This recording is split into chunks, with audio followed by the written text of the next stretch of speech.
Just how confident is Trump that in his second term he can run the country like the mob boss he's always been? He's so confident that he not only put Eric out in front of cameras again, he's actually allowing Eric to issue public threats against Trump's own people. Yes, Eric. You know Eric, the laughingstock of the family, and Stephen Colbert's favorite running gag. I'm going to show footage of Eric issuing his threat, but first, let's hear what Stephen has to say.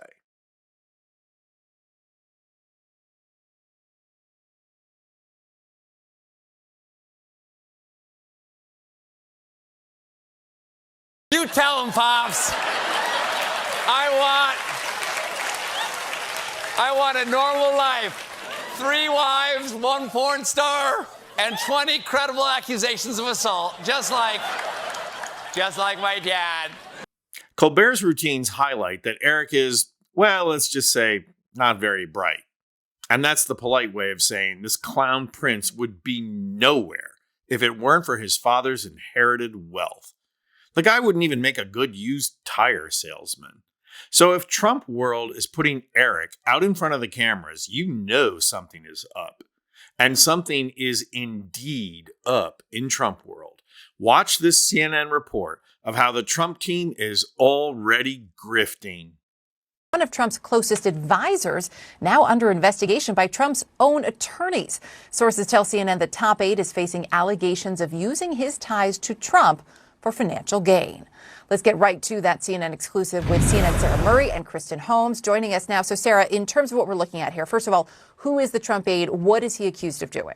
Yeah, well, this is Boris Epshteyn, who's been a longtime aide to Donald Trump and has acted as a legal advisor for him as well over the years. And basically, lawyers who are running this internal investigation have claimed that Epshteyn tried to gain financially from his influence with Trump and others in the Trump world. You know, there are 2 specific instances we learned about from sources involved in this investigation, around this investigation. And one of them was that Epshteyn tried to ask Scott Bessent, Donald Trump's pick to be the Treasury Secretary, for payment in exchange essentially for Epshteyn promoting Bessent's name around Mar-a-Lago as well as with Trump. It's no secret that Trump fancies himself as a mob boss. So he went out quite some time ago and got himself a mob lawyer. And that mob lawyer failed to get Trump acquitted, but advocated the delaying strategies that have always served Trump well. Epstein's loyalty and inner circle status, however, has gotten him into trouble in Trump World 2.0. He has been reported as barging into meetings he's not invited to at Mar-a-Lago, getting into shouting matches with Elon Musk, and just generally throwing his weight around. No comment there. That's never really a good idea in Trump World, but then, like a typical mob lawyer, Epshteyn decided to try lining his own pockets through influence peddling. Now, in Trump World, that just won't do. So how does Trump handle him? Does he send out the enforcer to whack him? No.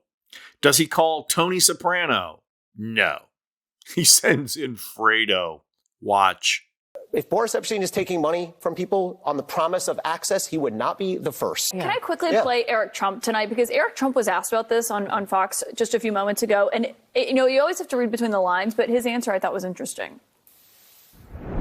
I've known Boris for years, and I've never known him to be anything but a good human being. So that said, I will tell you my father has been incredibly clear. You do not do that under any circumstance. I certainly hope the reporting's false, and I can also tell you if it's true, the person will probably no longer be around. Well, that's actually that's not subtle. So, I mean, right? it was that was my reaction to hearing it was that. gentle about Boris Epshteyn, but it's a warning. I interpret that as a warning shot. So just like the sane washing that has gone on since the beginning of Trump entering politics, what this CNN panel refuses to make clear is why Trump had Eric issue this not too subtle threat, despite it being obvious to everyone. Using Eric, the family Fredo, was a humiliating tactic. It's one thing to get backhanded by the boss in front of the others, but to be backhanded by Fredo in public, that's a signal to the entire Trump team, way beyond the inner circle, that if you step out of line, you will lose everything. So what does it tell you that Team Trump is already grifting? What does it tell you that they already have to threaten their team? It tells you that Team Trump is already elbowing and jockeying for more power. It tells you Team Trump has no purpose, no ethics, and no guiding principle that governs their behavior. They are only in it for wealth and power. Their potential to destroy themselves as they set about destroying democracy should not be underrated.